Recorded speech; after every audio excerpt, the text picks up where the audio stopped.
మందారం చేసే టైంలో మీది రన్ అయ్యేదండి. నేను మీ దాంట్లో కూడా గెస్ట్ రోల్ చేసాను ఒకసారి వచ్చి. బట్ నాకు అప్పుడు ఒక టాక్ అనిపించేది, సీతాకాంత్ గారు అసలు రొమాంటిక్ సీన్స్ చేయరు, అసలు అమ్మాయిలు ముట్టుకోరు అని ఒకటి వచ్చేది. ఎంత నిజమేనది? జనరల్గా నేను విన్నా, ప్రామిస్ నేను ఇప్పుడు ఇంక చెప్పారు కదా గట్టిగా. అదే ఎందుకని అంటే మీకు అట్లా ఇప్పుడు అన్న ఇందాక చెప్పారు స్టేజ్ మీదకి డాన్స్ ఎందుకేరంటే ఏమో అది భయం కావచ్చు, లేకపోతే సిగ్గు కావచ్చు, ఇంకోటి కావచ్చు. సిగ్గు ఉంది ఒక బేసికల్ ఇంటర్నల్ గా, అలా సిగ్గు బయటికి రాని కూడా మేనేజ్ చేస్తాం. బట్ సీరియల్ అనేసరికి మాక్సిమం హీరోయిన్స్ గా ఉంటాయి కదా, వాటిని ఏదో కొంచెం వయా మీడియాగా పాస్ చేసేవాళ్ళం. కొన్ని కొంచెం మరి ఉంటాయి కదా, ఉన్నప్పుడు మాత్రం కొంచెం ఇబ్బంది పెట్టాను నేను. ఇప్పుడు ఇంటర్వ్యూ ఆపర్చునిటీగా తీసుకొని ఎవరెవరైతే నా వల్ల అలా ఇబ్బంది పడ్డారో, హీరోయిన్స్ అందరూ, హీరోయిన్స్ కూడా కొంచెం ఇబ్బంది పడి ఉంటారు. ఏంటి అనుకొని ఉంటే ఉండొచ్చు వాళ్ళకి కానీ, ప్రొడ్యూసర్స్ కానీ, లేకపోతే ఛానల్కి కానీ ఇలా ఇబ్బంది పెట్టిన వాళ్ళకి సారీ చెప్తున్నారు. సో అంటే జనరల్ గా హీరోస్ మ్యాక్సిమం ఎక్కడ నువ్వు చెప్పరండి, రొమాంటిక్ సీన్స్ అనేసరికి మీకు తెలియదే ఉంది. ఎక్కడైనా అమ్మాయిలు ఇబ్బంది పడతారేమో, ఇప్పుడు దెబ్బలు పడలే. కానీ ఒక హీరో సైడ్ నుంచి అప్పుడు చాలా పెద్ద టాక్ ఉండేది, సీతాకాంత్ గారు చేయరంట, మా సెట్కి వినపడేది. ఎందుకంటే మాకు సీరియల్ రోజు రొమాంటిక్ సీన్లు ఉండేది, అది చెయ్యకూడదు అనుకునేవాడిని. సో అంటే పర్టికులర్ రీజన్ ఏం లేదు దానికి. కొంచెం నా మీద ఆ విషయంలో కొంతమంది కోపం కూడా ఉంది. అంటే హీరోయిన్స్ అని కాదు, మేబీ ఛానల్లో అట్లా కూడా కోపం ఉంది. అంటే వాళ్ళు చేయడు, చేయకపోతే అలా ఇట్లా ఉంటుంది. సరే, ఇప్పుడు మీరు ప్రొడక్షన్ చేస్తున్నారు, మీ సీరియల్లో హీరో రొమాంటిక్ సీన్ చేయనన్నాడు అనుకో, మీరేమంటారు? వదిలేమంటారా? నేను ఎవరినైతే ఇబ్బంది ఫోర్స్ చేయలేదు. ఎందుకంటే నాలంటుడు ఇంకొకటి తగలేదు నాకు, కాబట్టి నేను ఇబ్బంది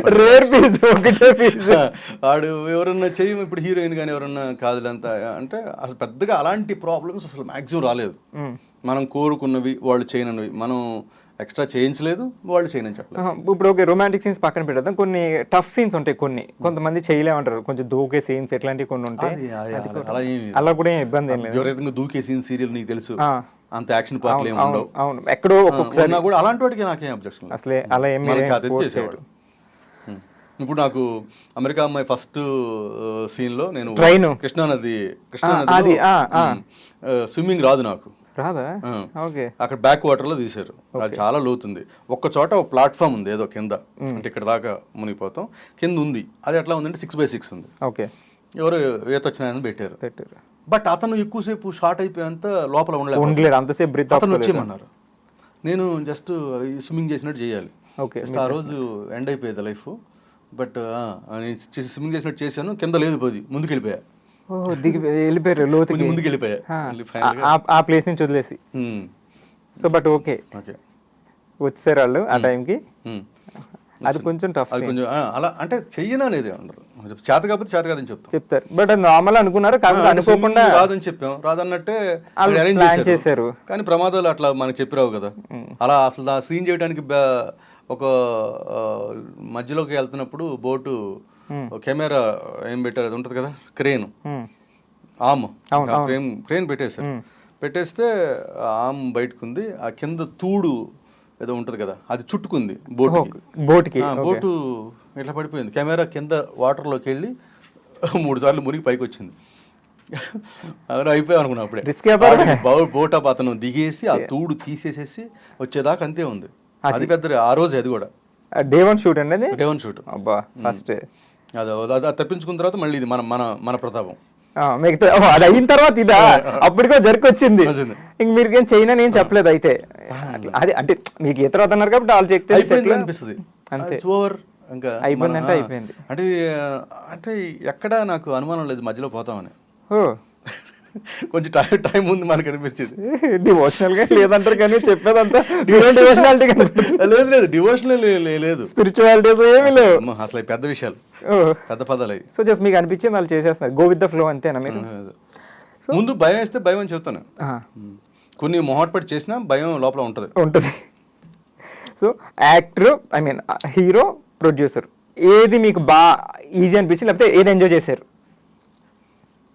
అసలు యాక్టర్ అనేది వర్క్ చేసినట్టు కాదండి, రెస్పాన్సిబిలిటీ తక్కువ ఉంటుంది. రెస్పాన్సిబిలిటీ తక్కువ ఉంటుంది. ఇట్స్ యాక్టింగ్ ప్రపంచంలో ఈజియెస్ట్ జాబ్స్లో అంటే ఆడికి నేను చెప్పేది కొంచెం యాక్టింగ్ వస్తే ఇప్పుడు నువ్వు ఉన్నావు, నువ్వు యాక్టింగ్ చేయగలవు, ఓకే, నీకు ఇచ్చిన రోల్ నువ్వు చేయగలవు, చేయగలిగినప్పుడు it's a paid holiday, okay, అంతే. ఫన్నే ఉంటది, యాక్టింగ్ చేసేటప్పుడు ఫన్నే ఉంటది, మధ్యలో ఫన్నే ఉంటది. ఇప్పుడు అందుట్లో ఇప్పుడు సోషల్ మీడియా, ఇన్స్టాగ్రామ్ ఇవన్నీ వచ్చినాయి కాబట్టి ఆ టైం కూడా వాడేసి రీల్స్ కాబట్టి fun into fun multiplication, fun square fun cube. So మళ్ళీ పైగా డబ్బులు ఇస్తారు మనకి ఫన్ చేయడానికి. అసలు ప్రొడ్యూసర్ అనేది ఎంటైర్లీ డిఫరెంట్ జోన్, అది వార్ జోన్ అని. సీరియల్ ప్రొడ్యూసర్ అంటే ఈ వార్ జోన్ లో ఉన్నట్టే లెక్క. ఎందుకంటే every day it makes difference అనమాట. ఆ డే సరిగ్గా షూట్ చేయలేకపోతే నష్టం వచ్చేస్తుంది డైరెక్ట్గా, అంతే. అది ప్రొడ్యూసర్కి సో ఆ స్ట్రెస్ ఉంటుంది, డెఫినెట్గా ఉంటుంది. ఎవరికి టైం రాకపోయినా, ఇప్పుడు పెద్ద హీరో టైంకి రాకపోయినా హీరోకి పోయింది ఏం లేదు, కానీ ప్రొడ్యూసర్కి మాత్రం ఆ టైం అంతా దీనివల్ల ఆగిపోయినా ప్రొడ్యూసర్కి అల్టిమేట్ గా ఎఫెక్ట్ అయ్యేది ప్రొడ్యూసర్కి. సో ఇదే లిమిటెడ్ బడ్జెట్స్. అవును. అండ్ మరి ఎవ్రీడే కాస్ట్ ఆఫ్ లివింగ్ పెరిగిపోతుంది, చాలా పెరిగిపోయింది. యాక్టర్స్ రెమ్యునరేషన్స్ పెరిగిపోతున్నాయి, లొకేషన్ చార్జెస్ పెరిగిపోతున్నాయి. అంటే అసలు ఖర్చులు అప్పుడు నేను అమెరికా అమ్మాయి కన్నా ఇప్పటికి 10 years back ఒక్కొక్క ఏరియాలో ఒక్కొక్క క్రాఫ్ట్ లో నీకు తెలుసు కదా, లొకేషన్స్ కానీ 100, 200, 300, 400% పెరిగింది కాస్ట్ ఆఫ్ ప్రొడక్షన్. కానీ మన బడ్జెట్స్ 50% పెరిగినాయి. అప్పుడు 1 lakh ఉంది అనుకో, 150 బట్ నాట్ 2 lakhs అలా అవ్వలేదు. సో ఈ స్ట్రగుల్ ఇంకా ఇంతకు ముందుగానే పెరిగింది, ఎందుకంటే 50% పెరిగింది, ఇవి మాత్రం 100% పెరిగింది. అంతకంటే పెంచలేమని వాళ్ళు అంటారు, కానీ కింద పెరిగిపోయింది. సో ఈ స్ట్రగుల్ ప్రొడ్యూసర్, సో ఆ బడ్జెట్ లోనే మొత్తం మేనేజ్ చేయాలి, రోజులో మనం అనుకున్న ఎపిసోడ్స్ తీయాలి, ఇదంతా ఉంటుంది. సో యాక్టర్ కన్నా ఇదే రిస్క్ వ్యాపారం అన్నమాట మనకి. దేంతో కంపేర్ చేయకూడదు. ఈజియెస్ట్ జాబ్ ఏదైనా ఉంటే యాక్టర్ అంటారు. ఒకటి జరగాలి వాడికి, కంటిన్యూస్గా మినిమం డిమాండ్లో ఉండి వాడికి యాక్టింగ్ ఆఫర్స్ రావాలి, వాడు రీజనబుల్గా యాక్ట్ చేయాలి. ఈ రెండు కనుక ఉంటే ఇంకా వరల్డ్లో ఇంతకన్నా ఈజియెస్ట్ జాబ్ ఉందని ఎంజాయ్ చేస్తూ చేసేచ్చు అంట. నాకు తెలిసినంత వరకు ఇదే పెయిడ్ హాలిడే. అది ఇంకా మనకి మూవీస్ అయితే కనుక రకరకాల లొకేషన్స్, అవును, ఇంకా ఆ లగ్జరీ వేరుగా ఉంటుంది ఇంకా. సో మరి మూవీ ఆఫర్స్ వచ్చినాయండి మీరు ఎంత ఫేమ్ లో ఉన్నప్పుడు? సీరియల్ వాడికి మూవీ ఆఫర్స్ వచ్చినా ఏమీ చేయలేడు. ఎందుకంటే ఆడు సపోజ్ నీకు మహా అయితే ఏమొస్తాయి, నేను హీరోగా అయితే కష్టం, డైరెక్ట్గా హీరోగా తీసుకోరు.